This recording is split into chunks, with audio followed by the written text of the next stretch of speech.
it looks like the key here is not in the formatting that we've set up, because it's a very traditional model of how these are going out.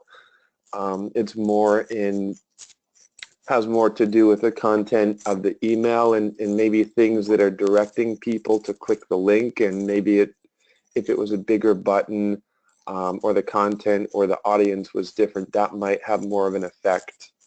But that's what I'm seeing here. I'm not seeing anything off with our structure. Okay. Yeah, I think that's probably. Go ahead. I was just going to say, I think that's probably consistent since all of the emails have the same structure. Yeah, and we probably haven't seen this drip completely through yet, right? Because are there some of the last emails that are still waiting? One will go out. One more. Mm-hmm. Yeah. Okay. So I did have, oh, sorry, yeah, go ahead. I just had a question about the opt-out. So like here in the first email, it says we sent to 248, and then there were 2 opt-outs. And then in the second email, it says we sent to 203. So is that so that number going from 248 to 203, is that the difference of the opt-outs and any like hard bounces that we got? Yes, that would be the case. Or if they've been taken out of the system, that would affect it as well. Right. Or okay, right. So or if they had filled out, or if they had met the criteria to be taken out, then that would be the other way that they would come out. Okay. Yeah, it just was a strange when I first noticed it. You can see how it says 248 on the first email, and then on the second it says 247. Although my screen just froze, so I can't show you. But when I was first looking at it, I thought maybe the opt-outs aren't getting taken out, but I think they are.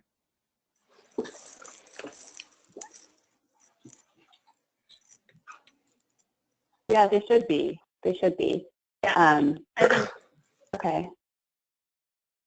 So I guess what I would suggest for kind of next steps on this is that we look together at how to add the remaining people to this program, because it sounds like you're saying, or it sounds like both Morgan and Oliver, you guys agree that there's not really any need to change the copy or the structure of the drip campaign. We can go ahead and expand it to the wider audience, yeah?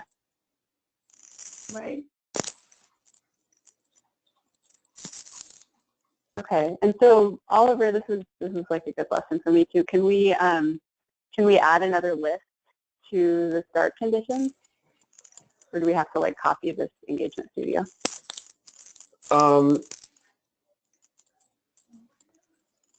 It's been a while since in fact, the last time I did that was with drip campaigns, but we can try pausing this and adding another list to it. Okay. Morgan, do you feel like you're ready to do that, or is there any reason to wait at all? I don't think so. My computer is legitimately frozen, so. Oh, that might be a reason to wait. Don't know what just happened. So let me work on that for a second, see if I can get it.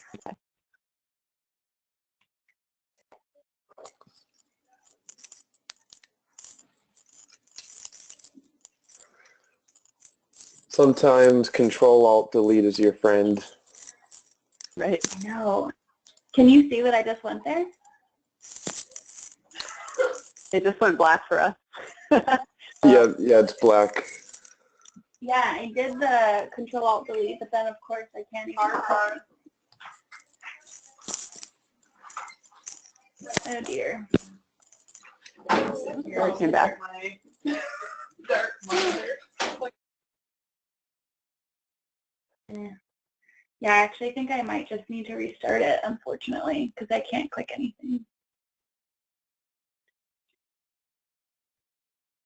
Okay, well, you can do that. Hopefully we can keep going in a minute. Yeah. Looking to see if there's any other points here we can kind of like talk through while you're doing that.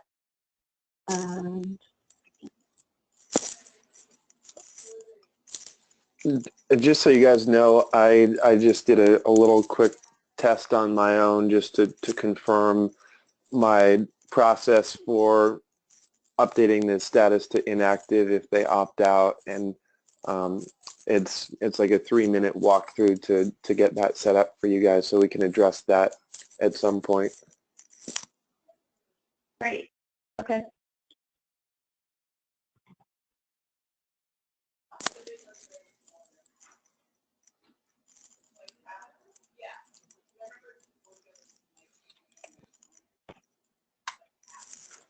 So Morgan, on the topic of kind of like general resources, I posted a file in Basecamp. I think it was like after our meeting last time, that has a link to the recordings from the last couple trainings that we've done, as well as a few other support links. So Okay. you can refer to that if you want, just sort of if you want to either refresh yourself on anything we've talked about, or dive into deeper RDOT support anytime when we're not available. Sounds great. There's Thank definitely you. a lot of ways you can sort of self-serve yourself. That little question mark at the top of the screen, which I can see, but I guess you can probably. It just like froze on the Engagement Studio screen for us. But anytime you're in Pardot, there's a little question mark at the top, and if you click that, it gives you all of the different ways you can access Pardot support. Awesome.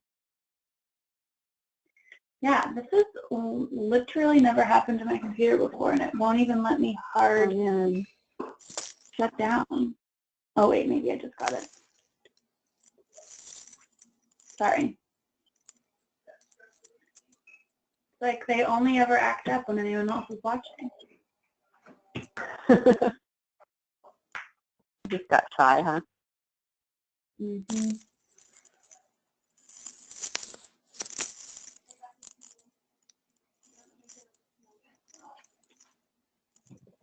Okay.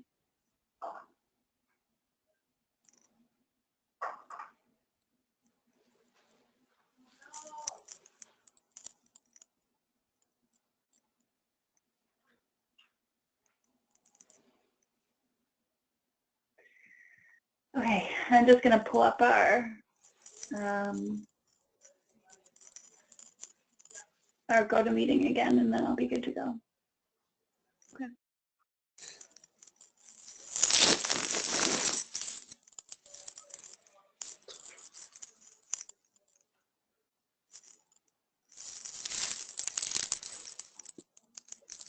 It'll be a really fun recording for Marcy and Dale to listen to later. Oh gosh, yeah. I forgot I was still recording.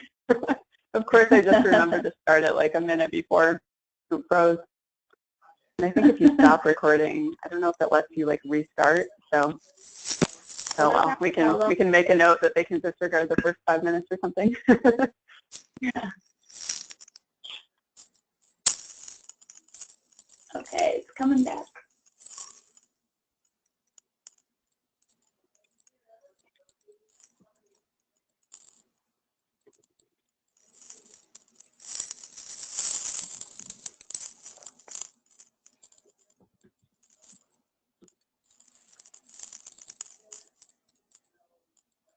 Okay, I'm back. All right. Back in business. Yeah. Hopefully we're still seeing black on our side, but we'll give you a minute.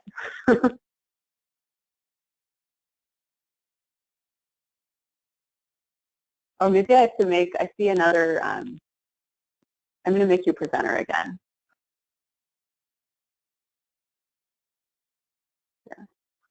Okay. Okay. There we go. Back.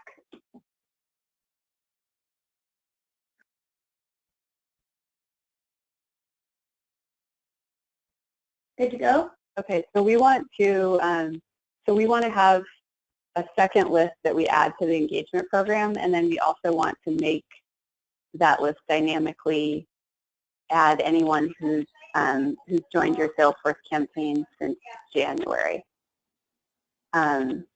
So Oliver, is that something that you can talk Morgan through? Sure, and it actually cut out just for a sec there. Can you restate that? Yeah, so it's actually the first point in the chat window right now. So they want to automate the people who've joined the Salesforce campaign since January to auto-populate a dynamic list, and then we also want that list to include everyone who was not targeted in the first part of the engagement program that we just looked at, because that was a test part of it. Yeah, we can do that. So we'll go into marketing, segmentation,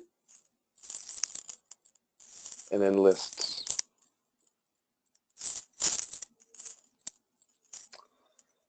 And we can't check, there's no way to check if they've opened a specific email unless we put a trigger on there, or in fact, I think we're using tags, so we could use the tags for this. So I'm just going to read this once more. Automate people who have added to the Salesforce campaign since January to auto-populate the dynamic list. So is this like a traditional Salesforce campaign? It is, yeah.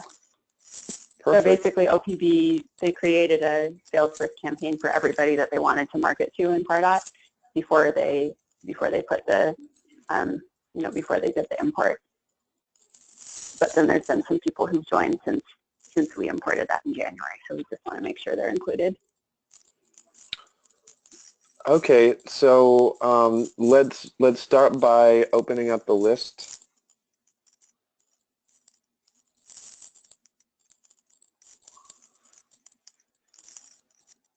And edit on the top right.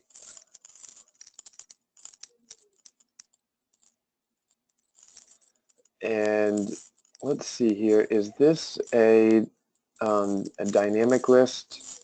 Can you, this looks like it's a static list. I'm not sure. So actually the easiest way, this looks like a static list, but just to be sure, if we go, yeah, I'm like 95% sure, but if we click on lists, I can tell from there. I was under the impression it would be. So there's actually a different way that we can approach this, but we can still get it done.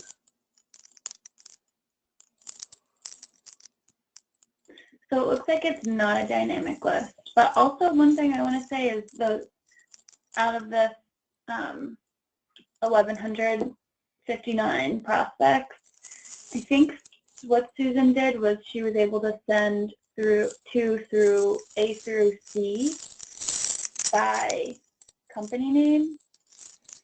So we would just want to make sure that they don't, that they aren't getting the same email twice. Definitely. Right. So Yeah, go ahead. So you can't duplicate prospects on the list if they're, if they meet a couple different rules that would, double or triple match them to the list. It's not going to create that duplicate record. So that shouldn't cause any issue.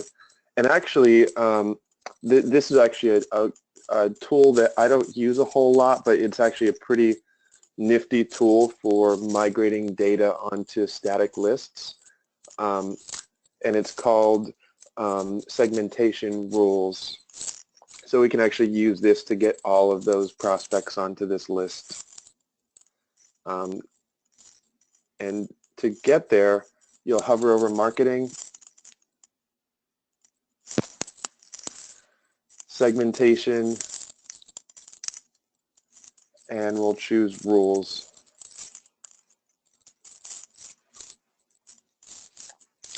And the way this works, it's similar to automation rules, if you remember those, except that they only run once. So it's not a continuously running rule. It's just whatever data at this very moment meets the criteria, they'll get added to that list. So is there a way to make it ongoing, Oliver? Yeah, we could use an automation rule for that. Is this If something you guys that are still adding people to that campaign, right, Morgan? Yeah, I think that would be how the AEs moving forward. They would just add to the, in Salesforce, I think they would just add to the same campaign. So if we could make it kind of ongoing, I think that would be helpful. Sure. So if that's the case, we'll use an automation rule to do that. So that's in marketing, and then automation on the top, and automation rules. And we'll click add automation rule. And we can, the way I name these is really kind of to the point. So I would say the name of the campaign, or I would use the word add name of the campaign to name of the list.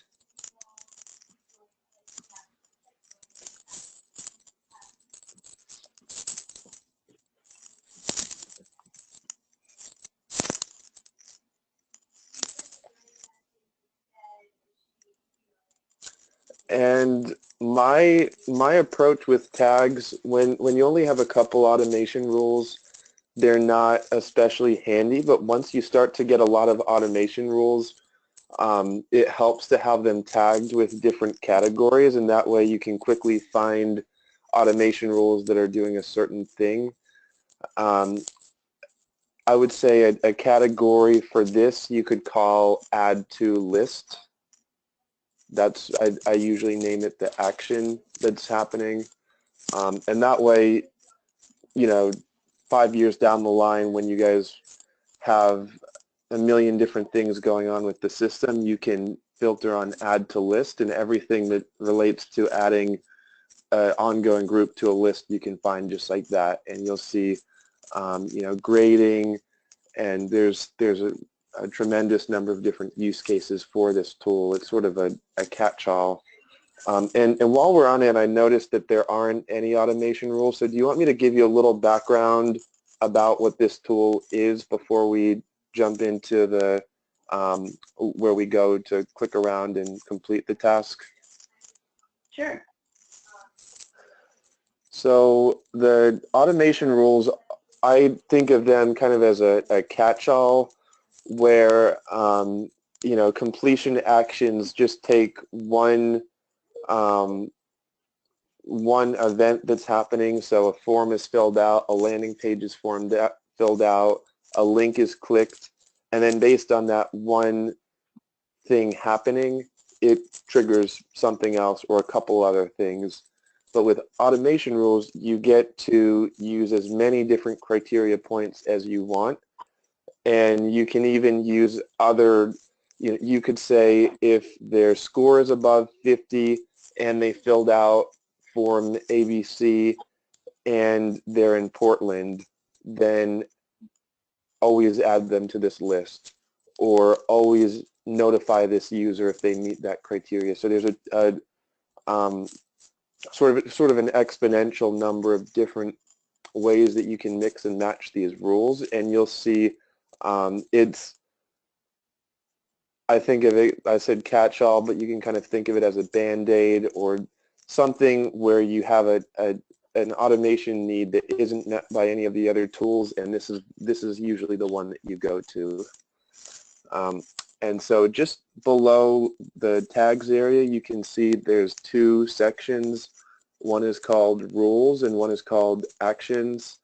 And the rules allow you to set your criteria, so that's what needs to be met. And then the second part, the action, is what's triggered. So for this, we would add a new rule.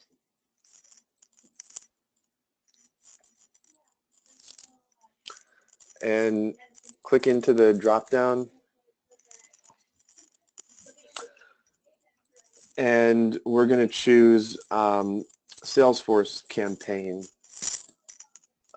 So if you scroll more towards the top, I think, yes, it's called CRM campaign.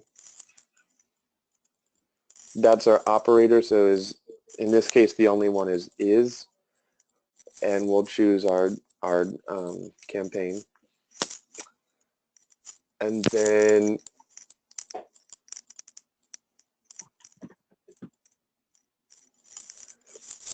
for action, we're going to click the drop down and choose the one called Add to List. Add prospect to list. And we'll choose the list that we were just discussing.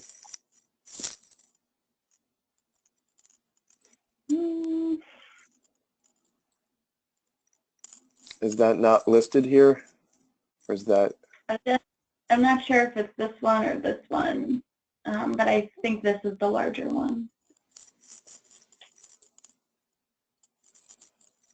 I think that's right, because the testing one was that subset of 250.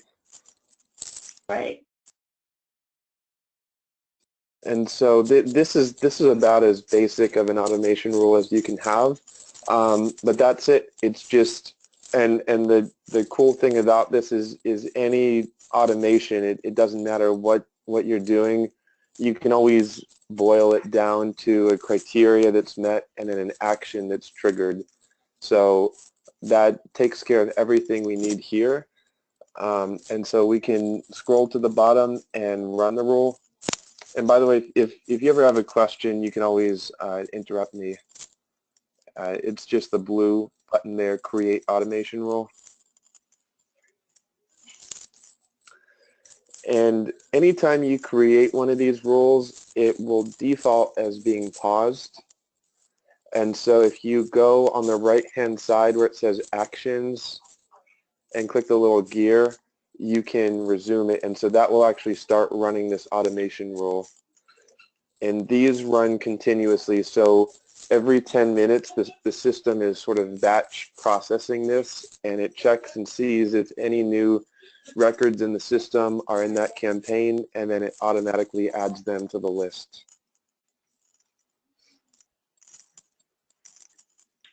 So does that mean, but it doesn't mean that they're automatically being added to the engagement program, correct? They're just on the list. Is that the list that the engagement program is based off of? Yeah. So, Oliver, the engagement program is a subset of that list. So what we want to do probably is have another list maybe that covers everybody who was not in that test of the clients who started with H or C or whatever the rule was, and so that we can send all of them on down the path.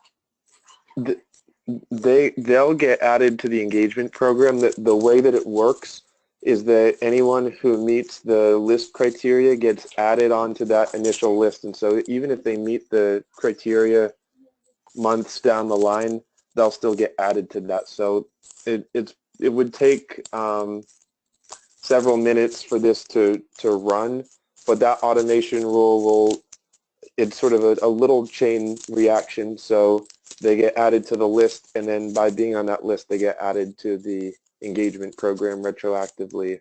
And they always start at the beginning and work their way through. So if that's not the way you want things, we can always pause it.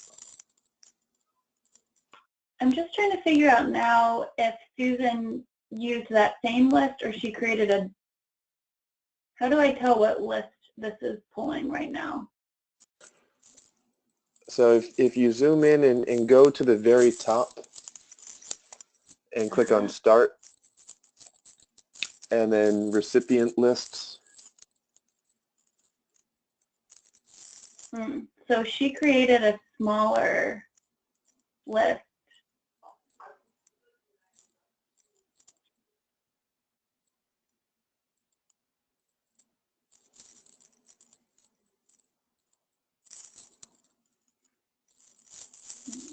Yeah, so Oliver, like I said, what I think happened is that she wanted to test a subset of the main list of over 1,000 people, and so she created a list that was only companies that started with A through C, and those are the people who've been down the engagement path so far. And what we want to do is now add everyone else from this list that Morgan's looking at now to that nurture campaign.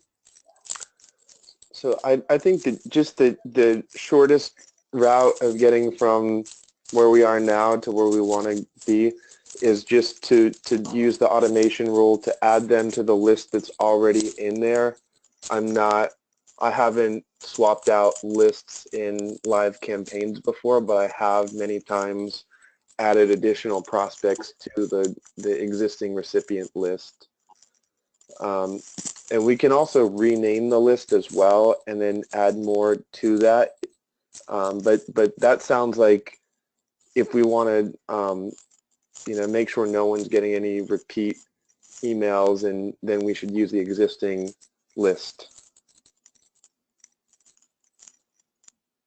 Okay. Does that work for you, Morgan? That seems like it would make sense. Yeah, I don't totally have that straight in my head. So maybe just walking through it would clear it up. So step one would be we would rename that list, and then step two would be we alter the existing automation rule so that it adds them to the existing list that is in this drip campaign. So the list here is engagement program for testing.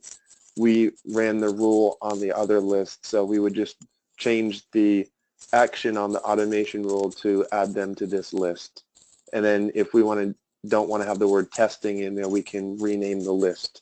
And renaming the list won't affect anything except the name that shows up. Okay.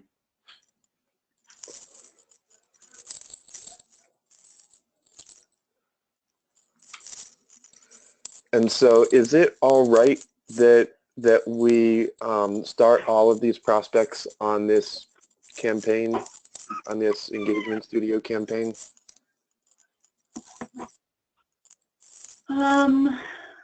Yes, but since that first subset, I just don't want to duplicate. So anyone else that's on the potential nurture list can receive the engagement. We want to exclude people who filled out the form. It seems like that would make sense, right? Because they've already taken the action that we want them to. Yeah, so like exclude anyone who's A, already received it, and B, taken any action. So I believe that they're actually going to be excluded anyway because they would have already run through the campaign. And if they're already on the list and then there's another action that's re-adding them to the same list they're already on, that action is basically canceled out since they're already on the list. But that being said, it doesn't hurt just to be extra safe. So we could throw in a second, and I also think this will be good practice for you. We can throw in a second rule here that says they have a second criteria so that they are on the Salesforce campaign and that they have not, and then they, yeah, they have not filled out the form. So we'll leave that piece as it is, and on the left-hand side, next to the trash can icon, there's a plus icon.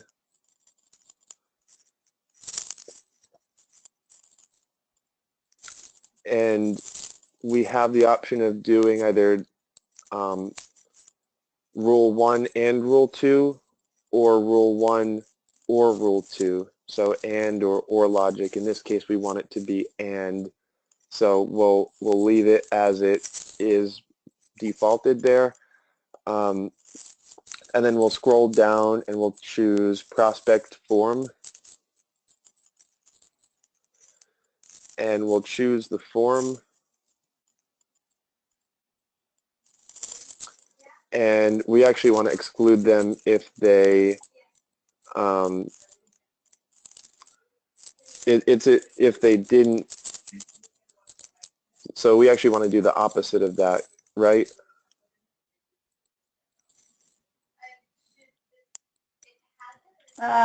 We want to exclude them if they completed the form. Sure. So, well, we can use, because it just allows you to check if it was viewed or completed here. We can use if they're added to a list or there's a tag applied, we can accommodate for that here as well. So do you know if there's any completion action when they fill out the form? Like they get tagged or they get added to a list? They get tagged.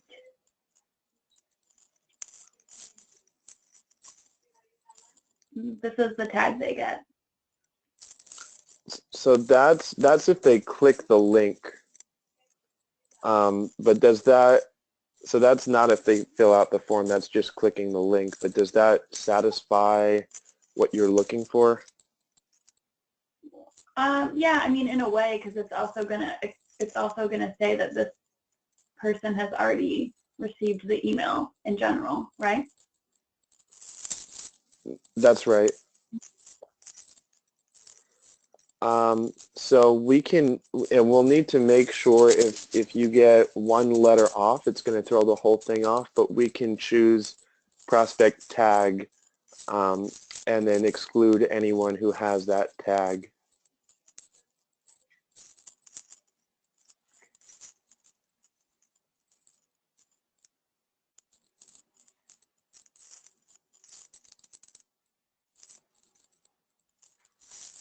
And whenever I do this, I don't even trust myself typing, so I just copy and paste.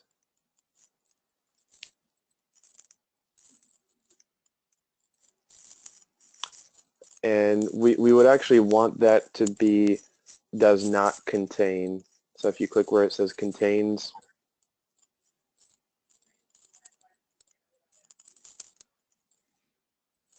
or actually, since this is an exact match, we can choose isn't instead of doesn't contain.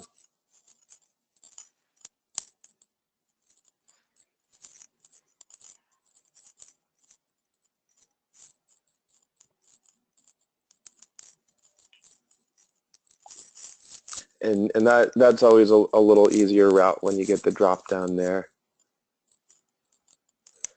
So that should get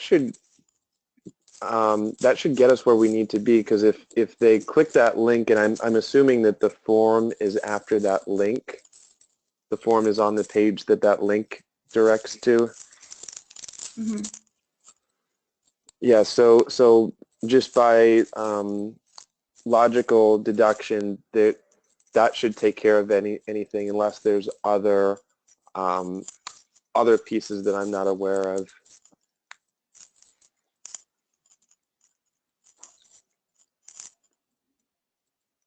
I'm going to be honest with you, it's still a little above my head, so I'm not totally sure.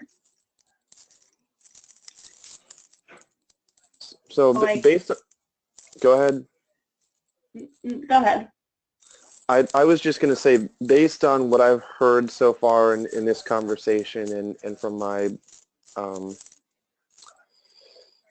what I've picked up from previous conversations, this looks like it should achieve what we want, which is just getting, you know, first off, ensuring no one gets this twice, and then second off, adding the rest of our audience to this engagement campaign. Okay.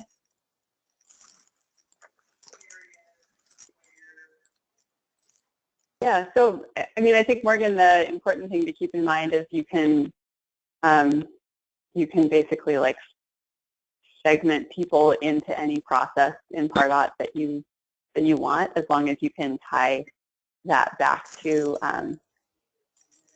like a field or a list that they're already on, or an action that they've taken, or something along those lines. So, so you guys probably won't be doing super complex additional drip campaigns in the near future, I'm guessing. But right, you know, if you wanted to have some sort of campaign around like special pricing to a specific subset or something like that, you can use tools like this, or we could help you through that in the future too, of course. Yeah, I think this to me seemed like it falls into a special case where we wanted to start with sort of a smaller segment to test things out before doing the larger one. And the way I usually approach this is I start with a large list. In fact, I've had some clients, and this method actually works, where you can have a list with everybody on it, and then in the engagement campaign, you can limit that list. So you say city needs to equal Portland, or this form cannot be filled out. And those can actually be added in the campaign themselves. And that way you don't need to sort of put an add-on to the actual list itself. So those are just two different ways of doing it. But this is the first time I've ever and there's a lot of different things I've done, but this is the first time I've run an automation rule to add prospects to a list to get them on there. But it's absolutely going to work for us. So I think at the end of the day, we're achieving our goals here. Sounds good. Cool. Yeah, there's different ways to almost anything in Pardot. I've sort of just made peace with there being like one right answer to everything I want to do, because there's, you can kind of combine the different tools to achieve the same end in a lot of different ways. So I guess we probably need to click save to just like make this all happen. Yeah. Oh, and before you hit save, just make sure that you remove the third rule there that's blank.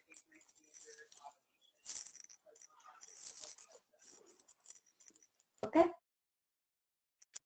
Great, and we're all set here. Cool. So then Oliver, Morgan should be able to first unpause this and then check the engagement program in a day or so, and that number at the top of the list would be a lot higher if this all worked properly, right?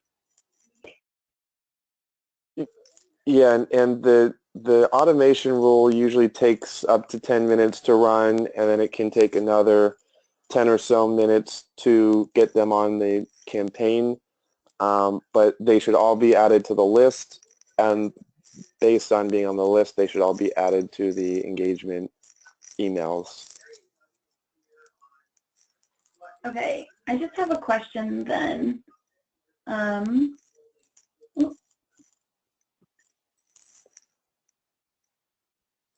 Oh yeah, you can see the prospects is higher already. So if the criteria that needs to be met is that they're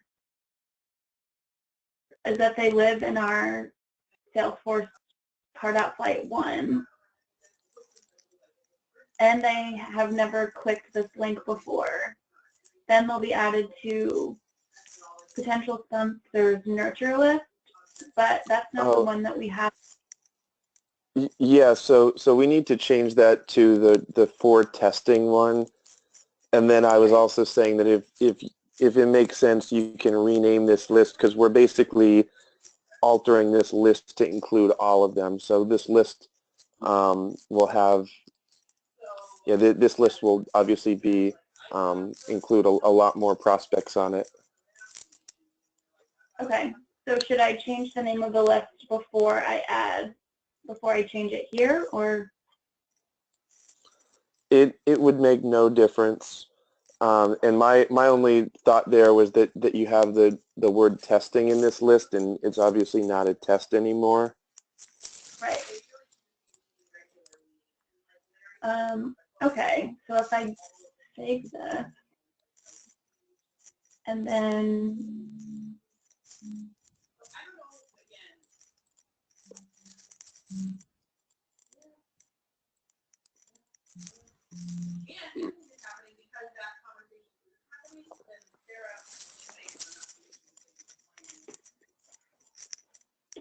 no, you can't have that unless you want to, because it will impact them.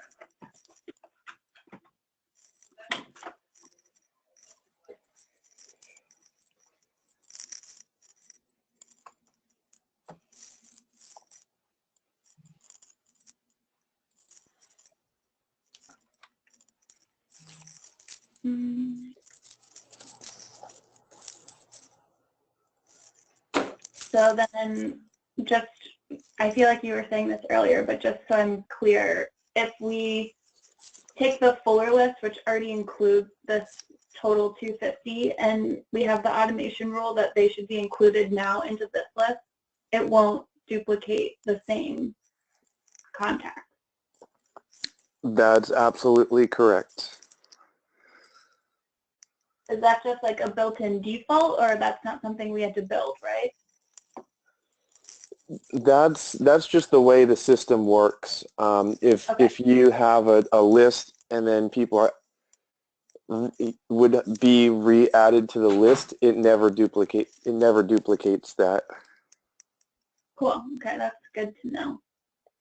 Okay, so if I went back to my automation rules and unpaused it, then it would basically just start running. Yes, and you can actually see it's matched 1,138 prospects, and so within a couple minutes, it should have all of those added to the list.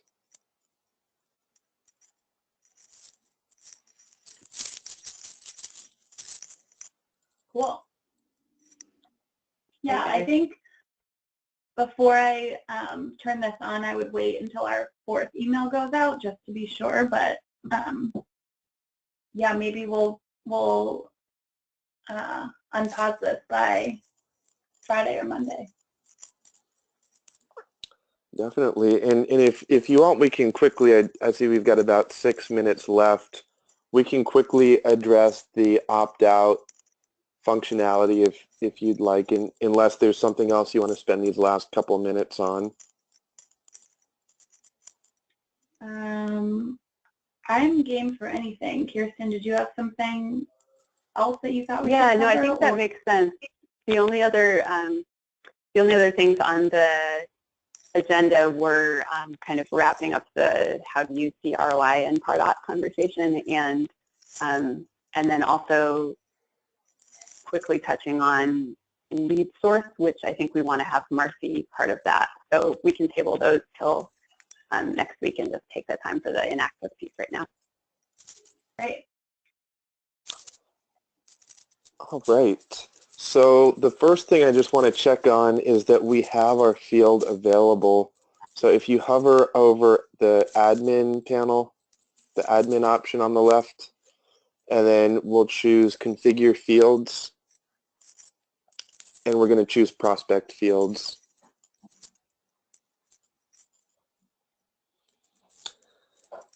And we'll click add custom fields. and click the drop down there that says Salesforce field name and look for status. Perfect. And let's just scroll down and make sure it's populated our values. And actually, if you want, you can get rid of that top value that's blank. And I don't think you would have this on a form. That's the only reason you leave that option. So in fact, I'm not seeing, I was under the impression there would be an inactive status. Yeah.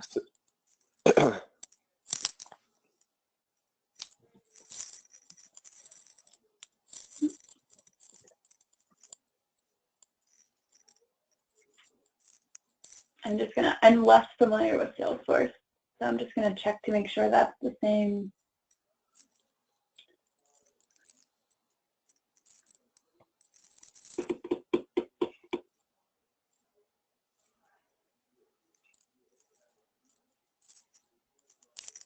And for your background, this is basically the same thing as what we did before, except instead of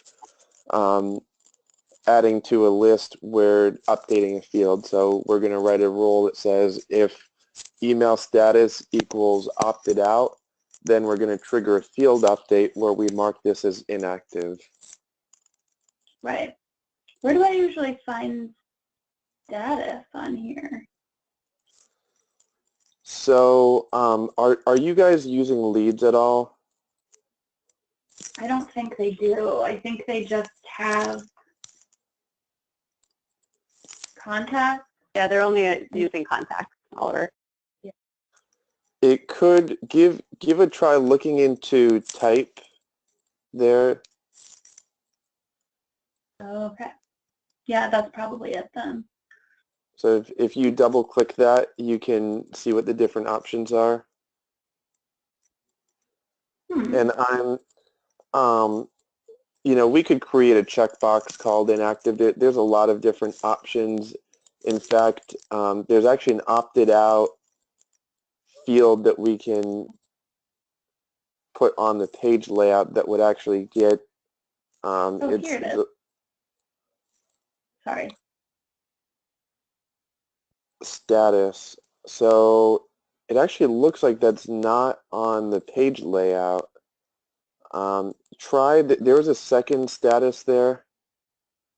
Oh, perfect. Perfect. So on the top here, in the name area, you'll just type the word status, and you got it. Hit the tab key, and we're all set. So we've got our field added to the system.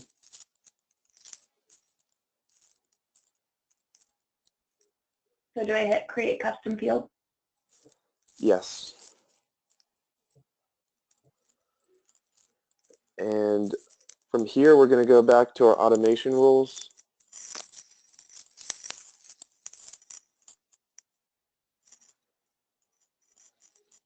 We're going to add a new rule. I would call it mark if opted out, mark as inactive. Although really, there's no secret sauce to these names. I just try to make it the most obvious name as possible. Yeah, that makes sense. So you're not questioning it later. And for our rule, we're going to choose, we're going to go into the drop-down, and we're going to choose prospect email status. And that's actually already set for us, is opted out. And then for action, we're going to choose a prospect custom field, change prospect custom field. Cool. And we'll set as inactive. So just like that, you run these rules and they're continuously running. So it's nice when the system does the work for you. Yeah, that's awesome. So I can turn this one on, right? Yes. And that's actually back to the field page. So you'll need to go back into marketing and automation rules.